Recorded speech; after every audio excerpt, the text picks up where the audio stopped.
Welcome to TWW Southwest Ohio's Facebook Live with the candidates. We are currently making sure that all of our partners are getting connected and that everything looks and sounds right as we share this out. So this upfront part is all about that. Today we are connecting with TWW East Cincinnati, United We Stand, Indivisible for All, as well as several other groups. So welcome everybody and thank you so much for joining in. We are so excited to be able to have the opportunity to do this with our candidates and be able to reach out and share their perspectives and offer the chance for all of us to ask questions. So it's a great opportunity. As you might recall, we've collected Facebook questions from all of you ahead of time, and that's where our kind of discussion guide comes from. And then we're going to be addressing as many questions that you send in during the discussion as we possibly can. So get those questions streaming in. The entire interview will be posted on TWW Southwest Ohio's Facebook page after the discussion, so you can get it there, and you can listen when it's convenient. To ask a question live, click the video link or the feed itself and then comment on your question.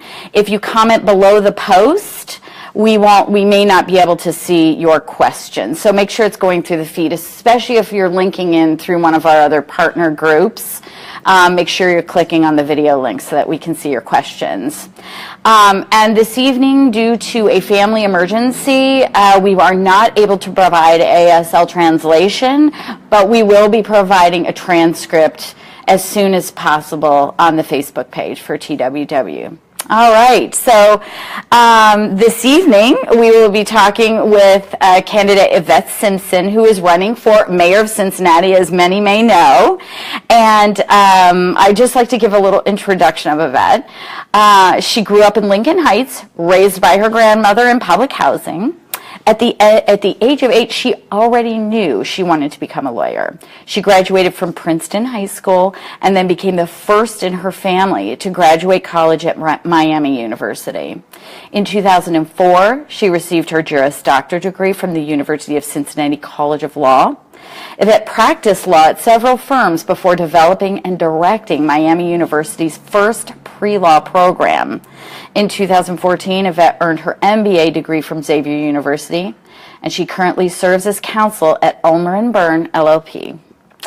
Yvette has held board positions with community organizations throughout Cincinnati, including the YWCA and the Urban League. She's also a member of Delta Sigma Theta Sorority, the Cincinnati Alumni Chapter, and the Cincinnati Chapter of the Lynx.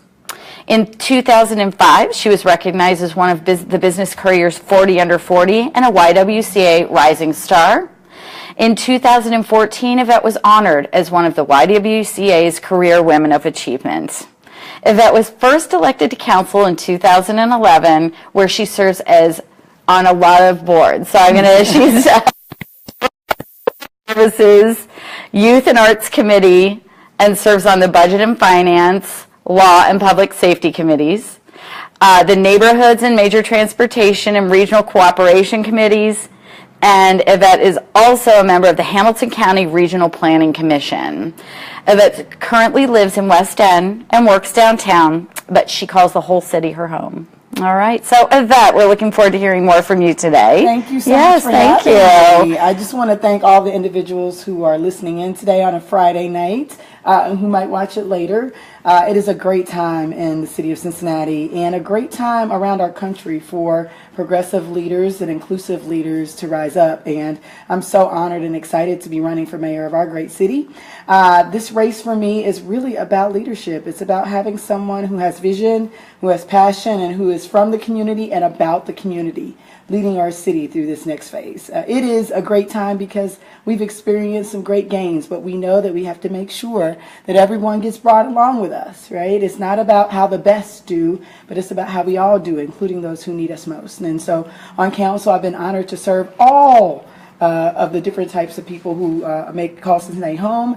And as mayor, making sure that we have equity in the way that all of our services are provided, the opportunities that we provide, and in our neighborhoods. So I look forward to getting to your questions. I know that folks have a lot of questions, and I want to answer them right now. But I do think our motto is the power of we. We do so much more when we're together, and that we're going to make our city greater for everyone. We can't wait. The time is right now. All right, thank you. Excellent. So we're going to start with some general questions, Okay. and one of them is, how do you feel the job of being mayor has changed in the past decade even? You've been in the city a long time working in public service. How has it changed in the past decade? So I've been on council for 5 years, and it's changed a lot just in that time. Yeah. But in the last decade, we shifted from a mayor system that was of the council to a stronger mayor system. And that's really kind of changed the role of mayor. I still very much believe in the council manager system, meaning that the city manager is an administrator who works outside the political realm, but who takes this direction from council. That the mayor sets the vision, is the cheerleader, the ambassador, rallies people together around that vision, is the face of the city and gets things done too. And so that's my perspective. There are some individuals who believe that the mayor's job is to kind of be in the weeds, and I don't think that's the case here. I really think that we need someone who can cast real vision and bring the resources and people together to make it accomplished, working in conjunction with council and with the administration to see that vision realized. And so it has changed a bit because the mayor has taken on a little bit more responsibility, and depending on who's in that seat, they may take that differently. I think right now we've got a mayor who's probably more focused than in the weeds, kind of in the daily operations. I want to be a mayor who's out there, bringing resources to the table, making sure people know where we're going, all of us rowing together in the right direction. All right, all right. So with so many Democrats now claiming to be progressives, the term has been somewhat co-opted. So what does being a progressive mean to you? Well, the root of the word progressive is progress. And so if you're not someone who's promoting progress, then you're not a progressive. And the opposite in the political realm of progressive is conservative. And that means resisting change. And so when I think about being a progressive, I think someone who's trying to carry the banner forward of progress. And progressive also has come to mean inclusive, right? Because we know that conservative sometimes means leaving people out. So this movement that we're a part of, that I'm really excited about, that has come out of the most recent election, is all about making sure we're making progress and that we're doing it in an inclusive way, that we're bringing people along with us and not shutting people out. And unfortunately, that group has gotten bigger and bigger. Fortunately, we're working together, and I'm really excited about what that means. And so for me, I believe and I exemplify what a progressive is, and I understand that people have co-opted it, but there is a real, true nature of progressive, and it's progress and inclusivity. Could you talk a little bit more about what that means to you in specific? And it does sound like you're answering my next question, which is, do you feel you are a progressive? And then what does that mean to you when you think about the actions, the beliefs, the things that you support? You know, by nature, just my own world, right? I grew up in brown skin with female parts and in a world where people didn't have a lot of opportunity. And so just my own childhood experience and wanting to be better and do more, even with those limitations, quote unquote. You know, I believe that progress was the best way for me to do better, because the traditional way that things were supposed to go would have meant that I got left behind. And being a voice for other people, whether they are in the same skin as me or the same parts or grow up where I grew up, means that I understand that. Not just empathize with it, but really understand what being the other means. And I know that progress means that we're all doing better together. I've had the benefit of being able to do better, and I believe my mission now is to make sure others do. Having a voice, being at the decision-making table, making sure that the changes that we make don't leave people behind, but in fact propel them forward. I think that's what progressive means. Okay. And I'm glad, again, that a lot of the movements that I so love and have supported for a long, long time are now coming together. I think it's a great thing. Yeah. Okay.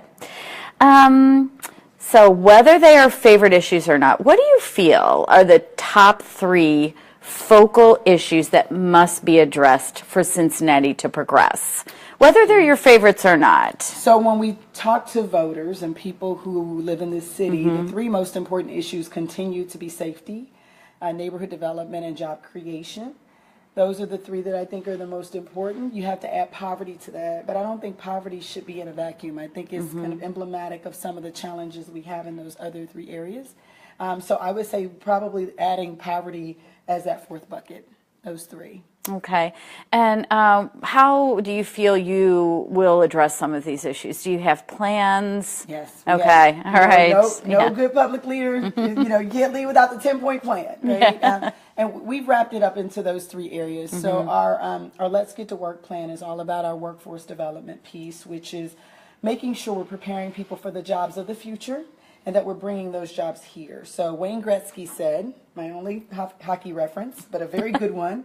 I hope Wayne Gretzky gives me credit for moving this forward, but he says skate to where the puck is going and not to where it is right now. And our workforce development strategy has to prepare people for the jobs of the future because unfortunately, often people who are struggling are in this cycle of training, retraining as the jobs that they're trained for become more obsolete, or they're trained for jobs that won't get them out of poverty. And so our Let's Get to Work plan is all about preparing people for the jobs of the future. That looks like advanced manufacturing, green tech, healthcare tech, IT tech. The Let's Get to Work plan also says, how do we get people to work? And part of that is bringing those jobs back to our city so that people who live in the city are closer to them, because a lot of people in our community who need those jobs live in or near the core. And it's also making sure we have a transit system that can get people to work in a reasonable time. We have a transit system, but an hour, 2 to get across town, that's not reasonable for someone who is trying to get to work, get to daycare, drop the kids off, get some groceries on the way back, get dinner going. It's challenging. So our Let's Get to Work plan is one of those, and that addresses our issues around transit and workforce. Our Strengthen Neighbors platform is our biggest platform, and it's all about how we improve neighborhoods. The centerpiece of that is our civic engagement office. We want to start, it's called the CEO, and bringing someone and a set of someones whose whole job is to make sure we're hearing from people in our communities. Because community engagement is something that a lot of people are missing. And so the voice of the people who we serve are not getting heard. Because the people who come to us and whose voices are the loudest might be the people who have the most resources, or who have lobbyists, or who have the time to take the day off and come into City Hall and lobby, not the people who really need us. So we want to start a civic engagement office, a CEO office. We have a Ready, Set, Go plan, which makes sure in 4 years, all of our neighborhoods are on a trajectory to get from ready to go. Ready, set, go, and there's a whole detailed plan on that. And if your listeners or your viewers want to hear more about that, that could take a little while. We can go into the details of that. Okay. And then our Safer, Brighter Future, which is all about how we do safety differently. Right now, depending on where you live, you might be safer than someone who lives on the other side of town. Everyone in our city deserves to be safe. People deserve, no matter where they live, to walk out that front door and know they're going to make it back safely, and know that if they drive to a certain part of town and they get out of the car, they're going to be safe. That's the least we can do in running a city, is guarantee safety. And we're not doing that right now. And so in conjunction with our law enforcement department, which I think is doing a great job, but we need to also make sure that we're preventing violence. And so I subscribe to the CDC's violence prevention model, which is a public health way to address violence. It says that people who commit violence are usually people who have been exposed to violence that's been untreated, trauma that has come as a result of that. And so we have to make sure that we're preventative in treating the trauma that people are exposed to. In certain parts of our city, children are exposed to more adverse child experiences just by living in a different neighborhood because of the gun violence that is in their neighborhoods. When you don't treat that exposure, it's like a disease, it ends up a full-blown outbreak. And you combine that with access to guns and other things, you have an explosion. We call it the powder keg situation. So we're saying we want to begin right now in treating the trauma that often creates violence so that in future years we have a sustained reduction in violence. So that's our 3-point platform. We have, of course, a lot of other issues, including issues involving the environment and others that we care very much about. But these are our 3 kind of umbrella initiatives we're excited about. So then a lot to talk about with the next question, which is describe one of the programs or projects that you have worked on or personally championed that you feel has been a success. Yeah. And the next question will be, is there one that wasn't a success and that you feel, what might you have done any differently? So the one I'm most proud of is our human trafficking work. And we started work with organizations that were already there but really needed help in dealing with the fact that our state is fifth worst in the country for human trafficking, and that Cincinnati was in many cases, a place where this happened a lot, our region in particular. And so we began to bring these partners together, and we created not only a different way of talking about it. One reporter told me, because of your work, we now call it human trafficking. People call it that now, and we didn't used to use that term before our work started. And so people know what to call it. They know now that it isn't a victimless crime, that there are victims involved, and usually they're the individuals who are being trafficked. And we've got a regional approach that includes court systems, lawyers, law enforcement, community-based organizations, social service agencies, lots of partners working together on this. And so I'm proud of it because we took an issue that was really important and we brought everyone together, and now we not only have a different language about it, but we have a whole system that's approaching this issue from many different angles. So I'm proud of that. The one I wish we had done a little bit better is one that is going to be a big part of our platform as mayor is the small business piece. Another part of our job creation outside of preparing for the jobs of the future is understanding that small businesses account for most of new jobs that we're going to see in our country going forward. We pay a lot of attention to the big jobs, but really small businesses collectively account for 80 to 90% of all new net jobs we'll see. And so we need to make sure that we are growing and supporting small businesses. We started this work. We got a great start. We started the Small Business Advisory Commission, which got a best practice from National League of Cities and Harvard. And then when the new administration came in, our funding was cut. And it was a major struggle for me because we had these other things that we were working on. We were pushing to try to get the resources back. We weren't successful in getting the resources back, so our work really slowed down. And because of that, it's made it very, very difficult for us to advance what I think is a great proposal, because individuals who can create a new job, they're creating that legacy for their family. And we know that neighborhood jobs are the ones that are most sustainable. They create vibrancy in neighborhoods, and they employ usually people who are local. So we want to shepherd that work more directly in the mayor's race. Okay. Is there anything specific that you'll do to ensure that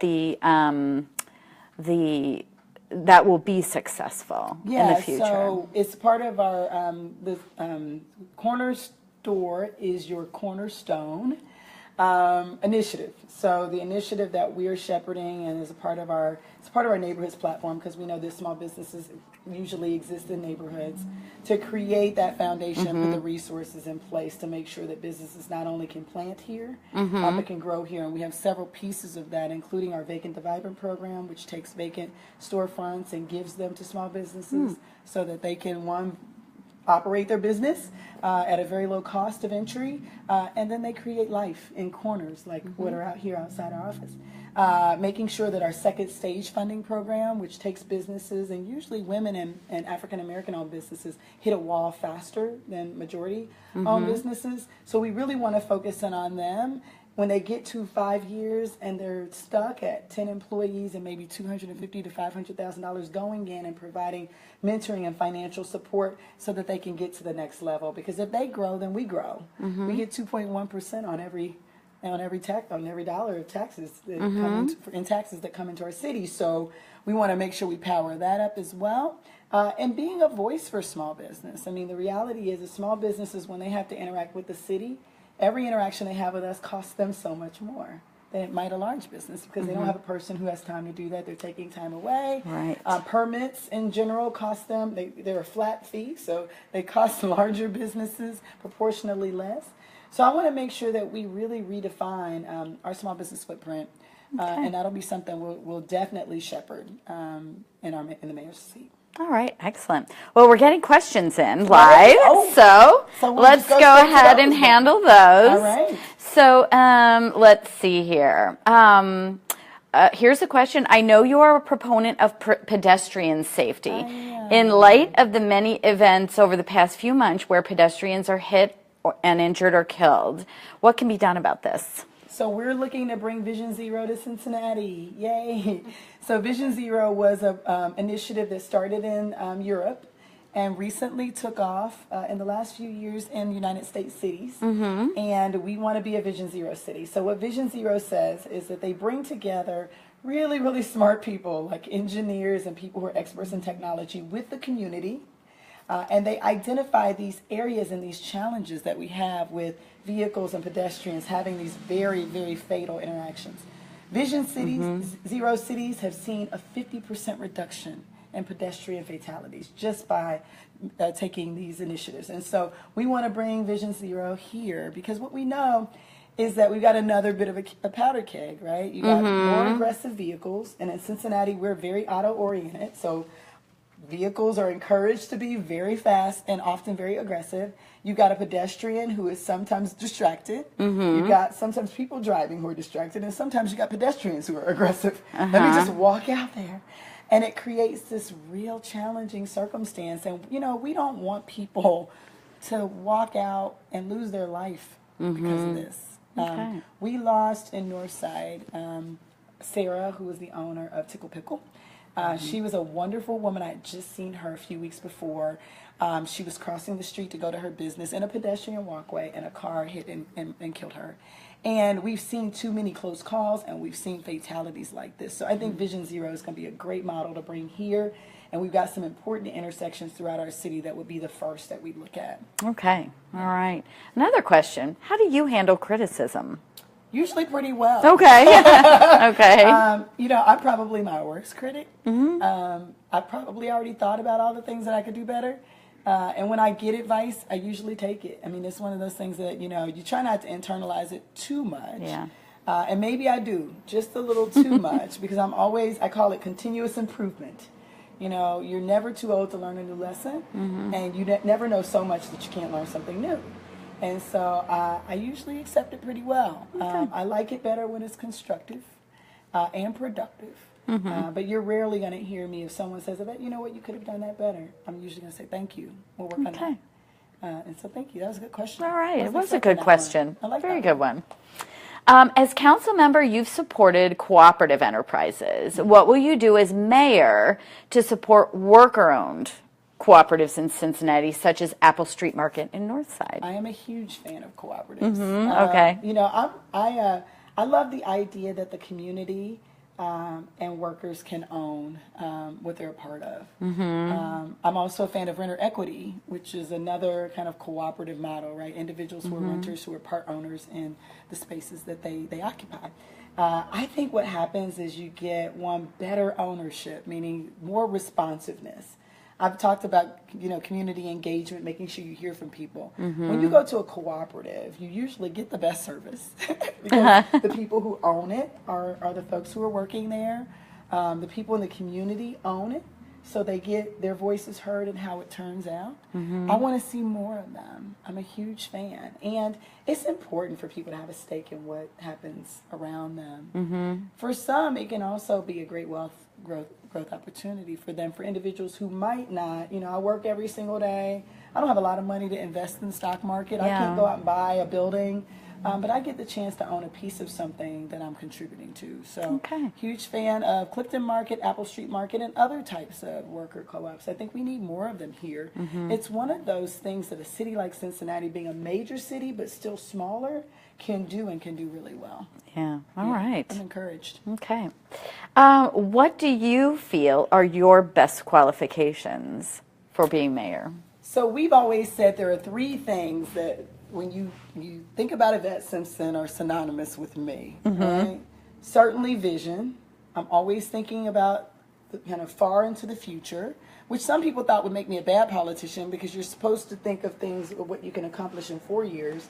I'm always thinking that if we're only planning 4 years out, it's never going to get done. We need to be planning ahead for what the next 10 years is going to look like.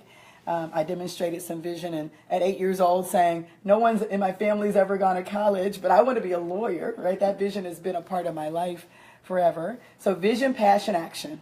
Okay. Passion, if you don't do something with passion, you'll never give it the 100% that it deserves. You know, I wake up every day and I go at it for this city. I mean, what can I do differently, better? How hard can I work to make sure the citizens of Cincinnati have what they need?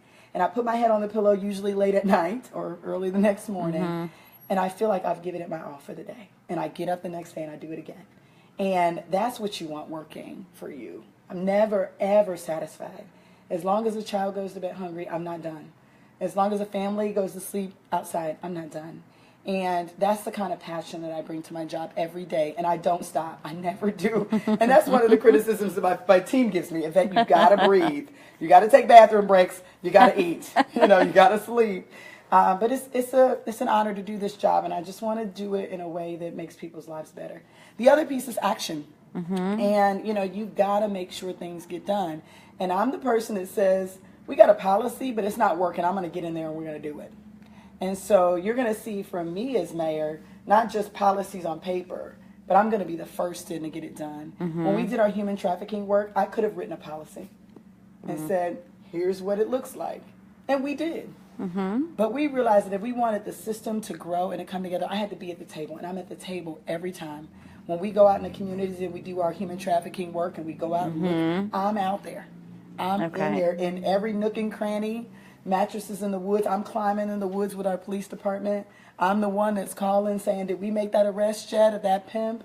Did we get that baby out of that building? Did we get that woman rescued? Did we get her back home? I'm there. And you need that kind of action from your leader, not somebody who says, well, we wrote a policy about it. We're going to sit back and see how it works. You got to be in there. And I'm going to be in there. All right. Now, 3CDC has done a lot of work downtown, but not without criticism. How can you make sure that everyone is served in OTR, especially folks in need of affordable housing? So 3CDC is one of those things where hindsight is 20/20 when you're doing development. So when 3CDC was brought on, you might remember that we were hoping that anyone, just anybody, would move to Over the Rhine. It was the least safe neighborhood in the country by far. It was, cops literally came here to film in Over the Rhine. It was one of the most vacant neighborhoods, so the vacancy rate was really high. Very few people lived or had businesses in Over the Rhine at the time. And 3CDC was brought in as a, let's get in and turn this thing around and hope that anyone would move. Well, guess what happened? We were a victim of our success in a lot of ways because we put a lot of money into it and the market just really took over in a way that we never expected. And instead of having anybody move in, we had one type of anybody move in. And so what we learned from that and what we're learning from the next phase is that we've got to be more intentional about, one, having a community voice in any development that goes forward. So Over the Rhine didn't have its own community development corporation, its own group whose whole job was to make sure the voices of the community are heard. Here in Walnut Hills, we have a community development corporation. Their whole job is to develop it to make sure they're hearing from the community. 3CDC was not that. They were never supposed to do that. They were kind of a private developer. Even though they were a nonprofit public group, their job was to develop and to make this neighborhood turn around. So what we still need in Over the Rhine and what I'm advocating for is a voice for Over the Rhine that represents Over the Rhine in all development that happens. And that includes renters. You'll be happy to know that our CEO office, our civic engagement office, will have a voice for renters. So not only will we represent neighborhoods and seniors and people who are people who have disabilities and others, young people and others, but we will also make sure there's a voice for renters, because right now that's what's happening is a lot of the landlords who were in that area were happy to get any dollar for their property, and we lost a lot of people as a result of it. And so, well, not actual people, but units that were before occupied by people who needed it. So as we rebuild, we need to rebuild with an eye towards making sure the voice of the community is the loudest voice. All right. Another question, do you have any specific plans that involve building police-community relations? Yes. What about some sort of diversity, tolerance training for officers? So some of that already occurs. The answer is yes. Some of that already occurs, but what I'd like to see us do is revisit the work we used to have in police-community relations. So we used to have officers out of vehicles, walking, playing basketball with kids, stopping in on grandmas and checking on them. We want our police officers to get to know the people in the communities they serve a lot more. That's going to require that in addition to getting them new cars, we get them new shoes. I want to see them out there. And I want the voice of the community to be intertwined with that of our police department. We did an interesting thing as part of our youth summit. We do an annual youth summit every year, about 500 kids. And we did a fishbowl exercise where our kids and our officers were in the fishbowl. and our kids could say whatever they wanted to say, and the police had to listen. And then the police could say whatever they wanted to say, and our kids had to listen. And then we intertwined their voices, and kids were coming in and out of the circle, and police officers were coming in and out of the circle, at all times making sure we had equal balance. So a police officer could only tap a police officer out to sit down, and vice versa. As a result of that one fishbowl, we did a survey of our kids. 89% of our kids said that based on that one interaction, their opinion of teen police relations were changed for the better. One interaction. And so it's all about making sure our officers get to hear. And I can tell you, I was in that room. We didn't videotape it because we wanted our kids to be honest. It was rough for them. I mean, our kids just told them, here's what you see when you see me. Here is what you think of me. I'm not a criminal. I'm just a kid. Don't treat me like I'm a criminal. Just because I don't dress like you doesn't mean that I'm a bad person. Get to know me. I have a voice. It was so powerful. And having our officers say, look, I have kids just like you. I want to understand you too. You know, and so how can we get to know each other better? It was one of the most moving experiences. And to have our kids be changed in that one interaction. So we need more opportunities for our officers to just be able to, and I was walking around to some of our officers after they came out of the fishbowl. I was like, pretty tough stuff, huh? And they were like, yeah, but we need to hear this. Like they had to sit and take it. And we need more opportunities like that because the understanding, it was a two-way street. Our kids are now seeing our police officers as individuals who want to protect them and should protect them. And our officers are seeing kids as people who need to be protected and who have a voice. And don't judge me based on what I look like. It was really powerful. Wow. All right. Yeah. What are your views on immigration and refugees, and what would you do any differently in Cincinnati as mayor? I have been consistent on my opinion that the city should allow and encourage resettlement here. It's an important thing for a city like ours. I want our city to be more diverse and more inclusive and more welcoming, and not accidentally but intentionally. I want more people from different backgrounds. I just went to the Immigration Naturalization Service, and I was a mess. Like I was just falling apart. Like I was just like so emotional, and I got to welcome all of the new citizens. There were 91 of them.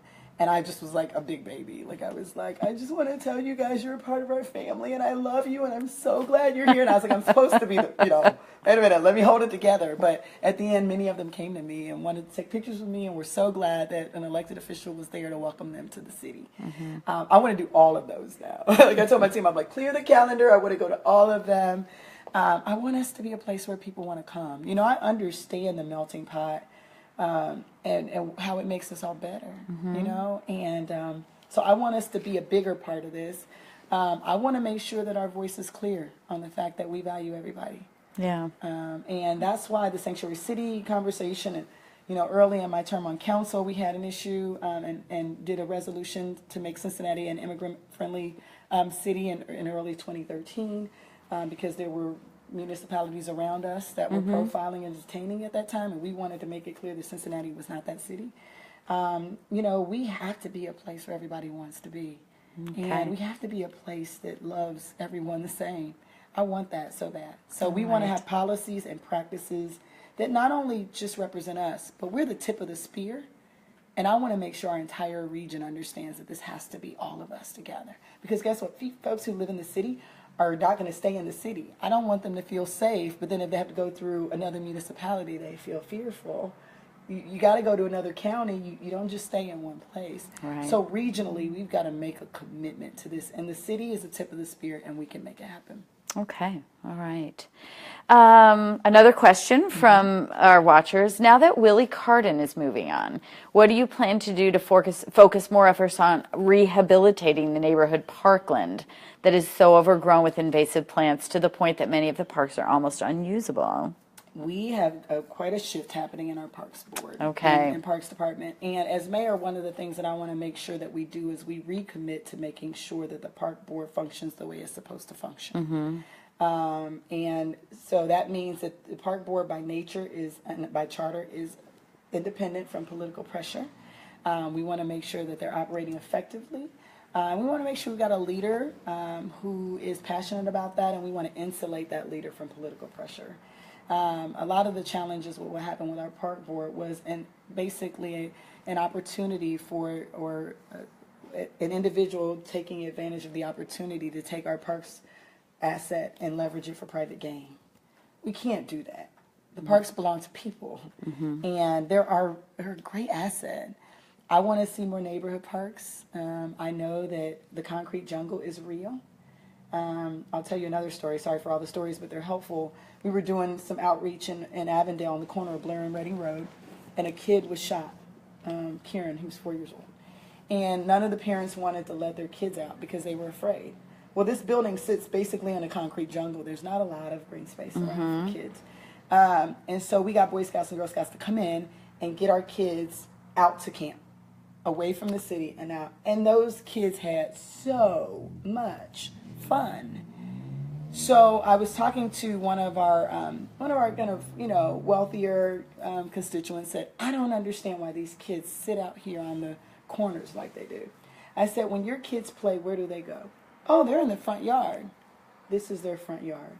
And I don't want the streets to be our kids' front yard. Yeah. So our neighbors have to be places where kids can be kids and not have to be on the street corner because there's no green space near and around them where they feel safe to play.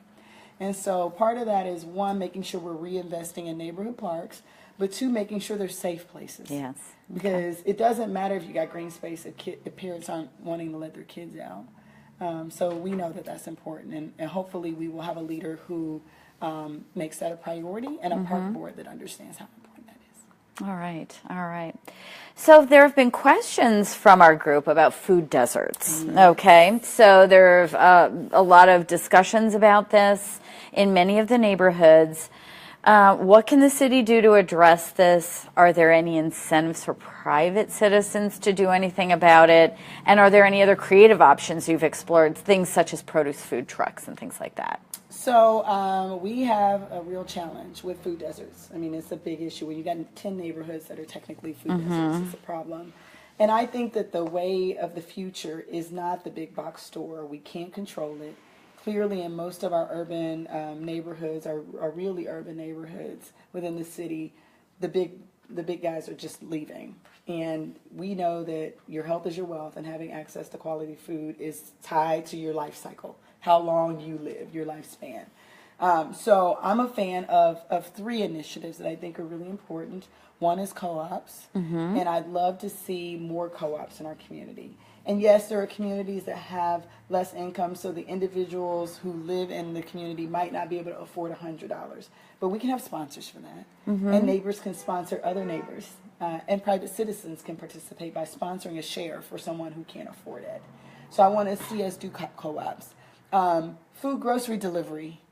So excited about this, particularly for our seniors who can't get out of the house and for our single parents who don't have the resources to get out of the house. So I'd love to see some partnership around doing free grocery delivery and assisting our families with making that a part of their life. I'm also a huge fan of urban farming and local farming, growing your own, and having more individuals who grew up like I did, taking advantage of those opportunities. You know, when we were kids, we played a lot.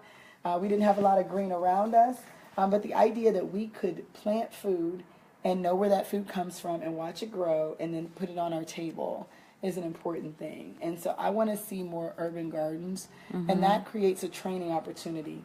When I first started in this work, we were doing some surveying around food deserts, and we were talking to kids in community. And there were kids who didn't know that a potato chip comes from a potato. And they didn't realize what a tomato looked like when it was whole. They only knew what it looked like on a sandwich. It was meaning like a burger or something, because they were fed mostly through, chips and things from corner stores, little marts, and from fast food restaurants. And it was interesting to watch these kids just innocently not know these things. Well, how do you know it if you don't start with it in raw form? You don't understand where it comes from.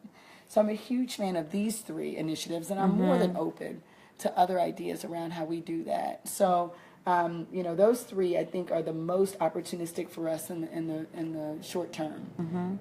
How about pressure on some of the like the corporate food organizations to support communities in some of those efforts? Has that been done? Has that been explored? We had some early conversations with some of our large grocers about it. I can tell you that as mayor, it'll be one of the conversations that we have very closely around. We continue to hear that they're not making a profit in some of these stores, like the one that was closed right down the street here in Walnut Hills. I want to see the matrix. Like, I want to see how that works. It doesn't make sense to me. And what is your margin? Does it have to be that high in certain areas?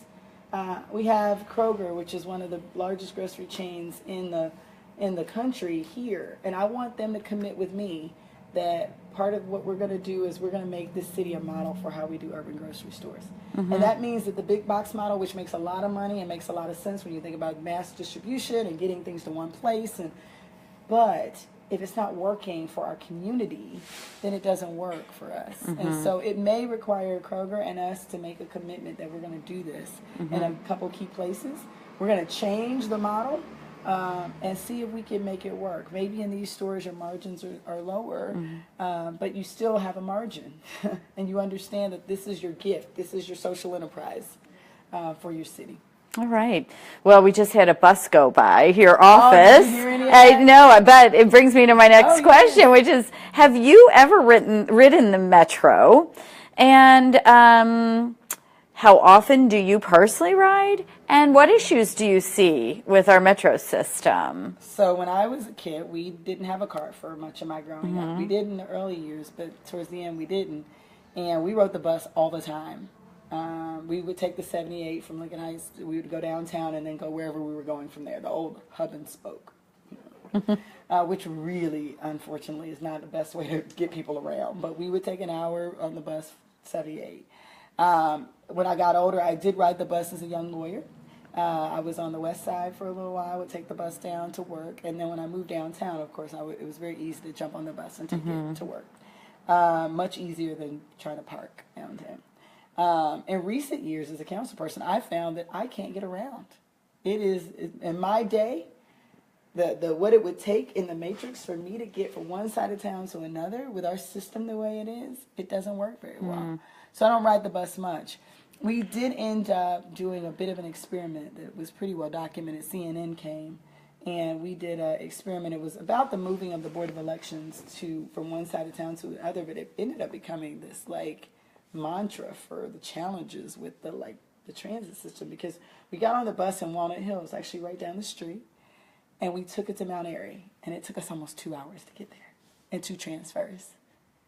And I realized really quickly, this isn't okay. I mean, if you live in Walnut Hills and you work in Mount Airy, the idea that you spend that much time going across town, and if you got to drop a kid off, as I said before, and you got to pick up groceries, that means you're spending more than 4 hours of your day in a car, in a bus, when you can get to Columbus in an hour and 45 minutes in a car. So this transit conversation is really very important to me. Like I said, I ride the bus a little less than I used to because my day is so, I probably go 7 or 8 places in a day. But I certainly grew up with the constraints of having to rely on buses to get everywhere. And is this on your docket of important things, like in regards to public transportation? Are there any things right now in your plans to support and propose anything to improve all of this? Yes, so the Washington Post did an article, and it's pretty well documented that transit is one of the civil rights issues of our time. And that having access to transportation and all individuals having equal access to transportation is an important civil rights issue, and I agree. And so one of the things we have to do is we have to make sure that our transit system is working for those who need it. We have 75,000 people who are jobs that are inaccessible by transit, which means these are jobs that you have to have a car to get to. And we need to make sure that we are doing a better job. And there are parts of the city where up to 70% of people don't have access to a car. So that shows you how difficult it can be if you live in those areas and don't have cars. So we've got to deal with it. Right now, since we are the primary almost the primary funder outside of us and the federal government pretty much fully fund the transit system. And this is another one of those regional issues where we've got to sit down with our partners in the county and say, this system isn't working for anyone. It's not working for millennials who don't want to drive. It's not working for baby boomers who don't want to drive, and for people who don't have cars. Rarely are you going to find the chamber, the homeless coalition, and other advocacy groups for individuals who are low income, and young professional groups all agree that our transit system isn't working. This is the best time to have this conversation. So we want the county to be at the table with us, and putting additional resources, and all of us to figure out how we can have a system that gets people around better. All right. We're in our last couple of minutes, and so fast. I know it always does. And so a couple of questions. I've got another question in from our watchers, and then I'm going to ask you. We have so much we'd like to cover with you, so maybe a couple of points. We do.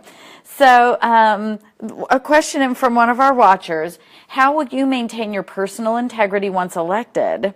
And what is the single biggest thing that makes you stand out against the other two candidates? Oh, wow. So the first question is, I have and always will be who I am.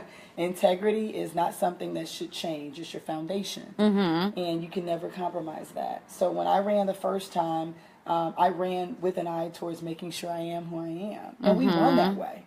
That was the best part about it. Like, everybody said, Yvette, you're not doing this right.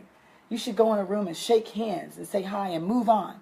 That's not human. Like, you sit and talk to people. And I might be sitting here talking to the same people for an hour, and all the other candidates have run off to the next event. Well, what happened was those 3 people told everybody they knew. I got to know them really well, to vote for me. And we ended up winning, even though we did everything what they said wrong. We turned money away. We still don't accept conditional money. So we're never going to raise as much as everybody else, because I will say, I don't want your check. I'm sorry. And it could be a cause that I support. But if I feel like it means that you're giving me this money means that you think that you're going to pick up the phone and be able to tell me what to do, if it's not the right thing for our city, I'm not going to do it.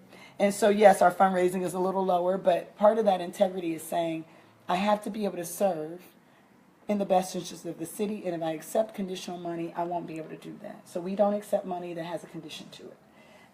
And so when I lead, I always lead integrity first, and that's not going to change with me as mayor. The thing that makes me different from the other two competitors is you're probably not going to find anybody with a personal experience to better represent the whole of our city.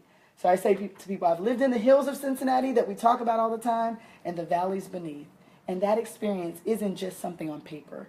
You don't wake up one day and forget that you grew up as a kid who struggled and didn't always know where your next meal was going to come from or where you're going to sleep the next day. That's a real experience for me that makes me who I am, and it's where my passion comes from and my energy comes from. I have a sense of urgency. We can't wait. The time is now. You're not going to find anybody more urgent about the issues. We talked about integrity.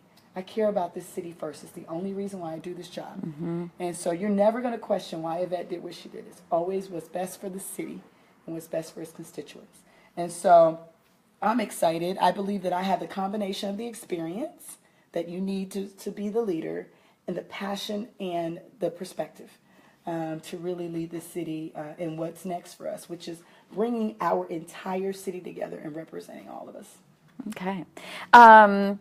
One of the questions that came through were about board appointments.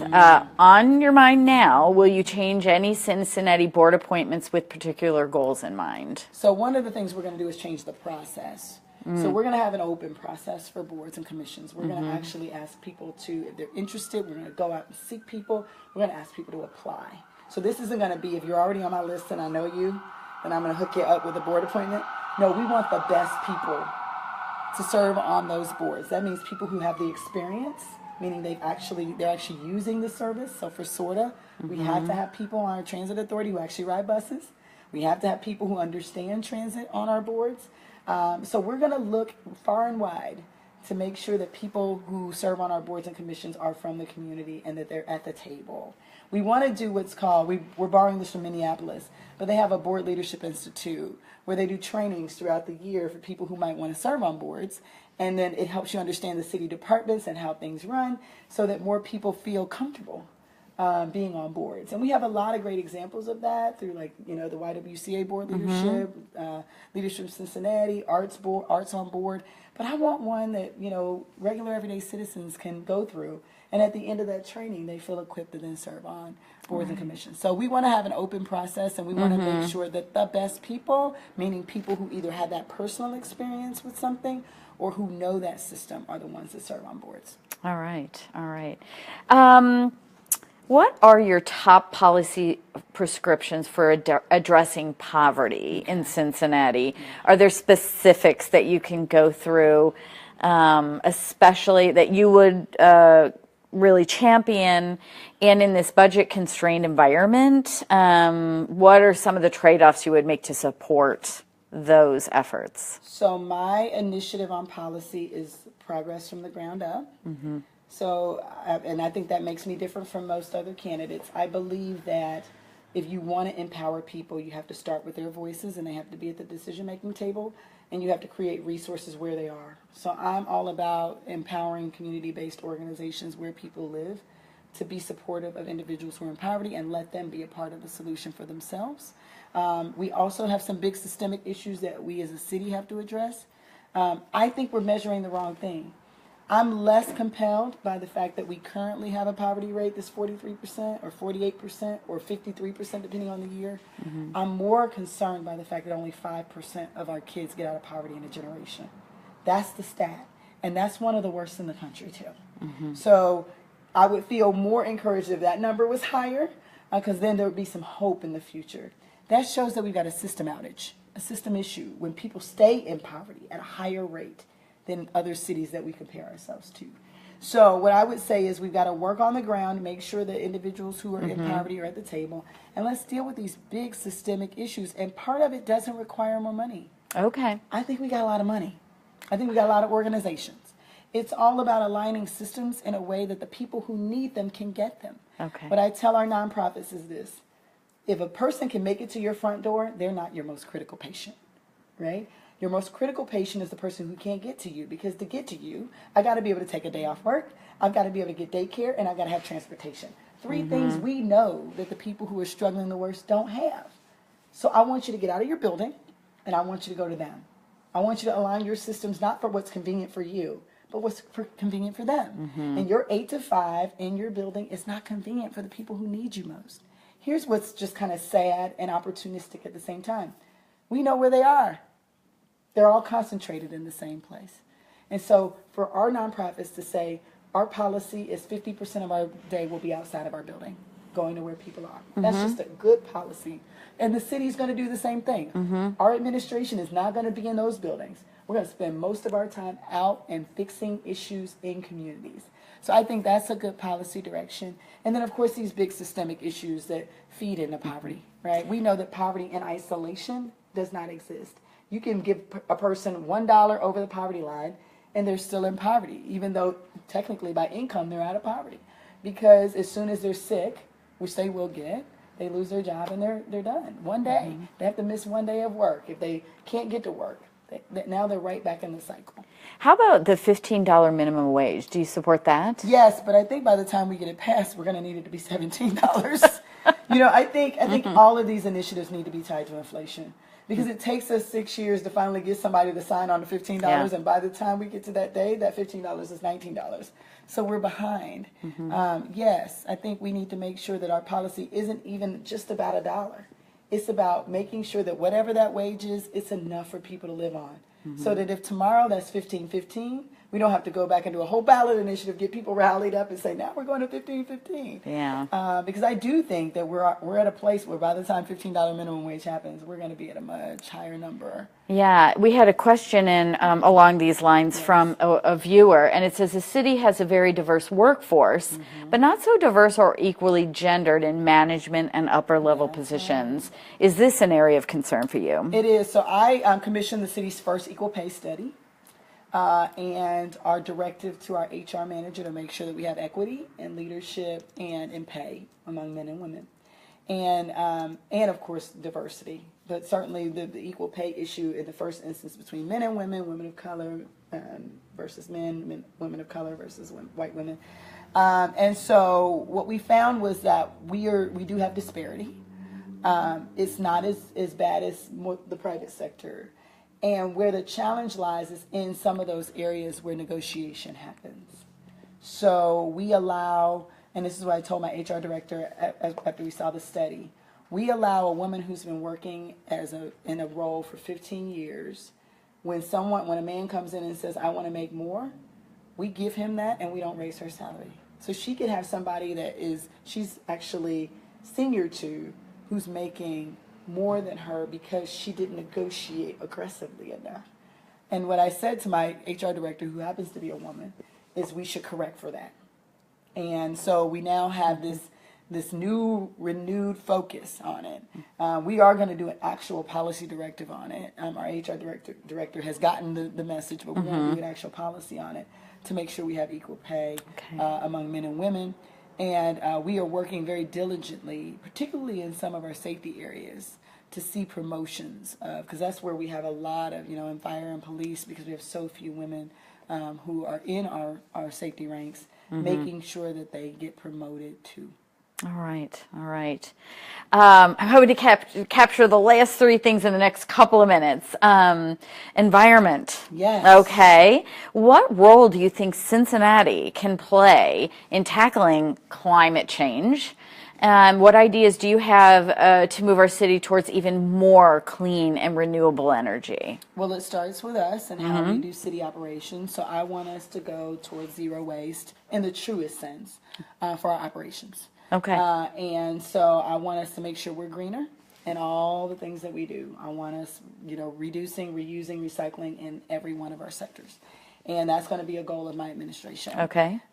We also need to make sure this air quality issue gets under control and that we're measuring it. Asthma is a big issue, particularly for kids who are low income, and that's because air quality is an issue that we need to address. Cincinnati had an EJO, an Equal Justice Ordinance. We need to revisit it and find out whether it needs to be updated and whether our business partners are doing their part to make sure that our air isn't polluted. I want to work very closely with the Sierra Club and other climate change organizations to make sure that we are pushing initiatives throughout our city and our region that make us more green and sustainable. And that means that we have to have a sustainability director who is a part of our administrative team. So one of the things that I'm going to do is we're going to centralize our administration so that our IT person, our HR person, our legal person, and our budget person are not separate, and our sustainability director are not departments, but they're a part of central administration so that everything that they do spills down into our service departments. By having them as a separate department online with our other departments, they don't have the power to look into each of our departments and make changes. So we're going to elevate the role of sustainability director, chief sustainability officer, and make them a part of our central staff. All right. I'm really excited about that, because then what that means is that your sustainability director is at the place where they can look across all your operations and make recommendations, and they have the power as central staff to be able to make those recommendations. All right. And education. How would you evaluate the effectiveness of school lunch and breakfast programs and after-school programs in the Cincinnati public schools? So I was a kid who was on free and reduced lunch, and I was also a kid that sometimes in the summer and often on the weekends, it didn't always stretch. And we had WIC as well, which was the delivery of the milk and the cheese and all of that. And it's so important for kids. I mean, if you're hungry, you can't learn. You just can't. It's foundational. Kids' stomach is growling. They're probably not able to do that math problem. They probably don't hear you. They're probably weak and don't have the energy to be able to learn. And so it's foundational, and we have to do better. We know that 1/3 of our families in the city of Cincinnati are food insecure, which means they don't always know where their next meal is coming from. And that's a stat that we should be ashamed of too. And so we've got to do more to make sure not only that kids are eating at school, but they're eating outside of the school day. I've been very supportive of summer feeding programs and have worked closely in distributing food for summer feeding programs. And we've got to make sure that as a foundation, every kid eats. They just have to be, and every family has to have food. It's crazy we're talking about this. Yeah. Like, what do you mean? Every family has to eat. Yes, that's a basic that should be a basic right, right? Everyone eats. And our after-school programs have to be better. So we have an initiative that we haven't rolled out, but it's just a part of how we're going to do things. It's called Great Neighborhoods, Great Schools, a partnership that we want to forge with CPS that says, okay, CPS, if you take care of everything inside the school day, the city will partner with organizations and with you to make sure that we take care of everything outside of the school day so that kids show up to you ready to learn. And that means the city has to do our part through our recreation centers, through partnerships like Free Store Food Bank, and with CPS to make sure that everything that happens outside of that school day is conducive to kids showing up ready to learn. And we can do that, right? We control housing in a lot of ways. We control, through our social service partners, feeding programs, after-school programs, through our recreation centers. We can do this. And what I said when I first ran, pull the video from 2011, I said, if we have great neighborhoods and poor schools, we fail. And if we have great schools and poor neighborhoods, we fail. The only solution is having great schools and great neighborhoods, and we can do that through partnership with CPS. We've done that in small ways through the walking school bus program, which we've supported, through a school nurse program, which we've supported, clearly. Now we have school-based health centers. We've done that work, but we need to do it more intentionally to make sure we find out what are the four things that make it difficult for kids to be ready for school. And then the city makes a pledge to CPS that we're going to work on those things. All right. And what do you think of school vouchers? Not a fan. Okay. I got to tell you, anything that takes resources from public schools is a real challenge. Because what we don't want the public school to be is a place where only people who feel like they have to are quote unquote in public schools. Public schools are great places for kids to learn. I went to public school. But when we continue to pull resources out of public schools and putting them other places, then we end up having them less restrained. We have them constrained in their ability to teach all the kids who need to. So that's my criticism of it. I want to talk to CPS more about how we can make sure we deal with this issue. I'm number one about accountability for anybody who's teaching our kids. Meaning if you're teaching our kids, you better make sure that you have the best quality education available. So I worry because it literally takes the money that's designed for our kids in public school and takes it out. Okay. And it makes it harder for us to teach the kids who are remaining. Yeah. All right. So we're wrapping it up. And I just want to ask as sort of a final question. What do you feel is the number one legacy, in a nutshell, you'd like to leave after being mayor of Cincinnati? That's a good question. I want this to be a city of choice. I want it to be a city that's greater for everybody. And I want it to be a city that's working. And I think if after 4 years, or maybe hopefully 8, if elected and reelected, people will say we have a government that's responsive to us and that's meeting our needs. And that's doing that right now. And I feel like my government works for me. That should be the most important thing we do. And if we have that, and we have a city that is, neighborhoods is a big legacy for me. If we have neighborhoods that are on track to grow, because that's ground zero for everybody. You live there. That's the place you spend your time. Neighborhoods that are thriving, and this equity issue. That no matter where you live, you have an opportunity that you feel like your city values you. And that means clean and safe. That means a city that has resources. That means a city that's growing. All right. Excellent. Well, Yvette, thank you so much for speaking with us this evening on a Friday evening for you as well. Yes. And thank all the folks who have been watching. Thank you guys. I know it's probably time for fun. And you guys have been sitting here listening to me, so I hope you get the chance to have a little fun for dinner. Excellent. And thanks to all of you watching and sending in questions. Have a great evening.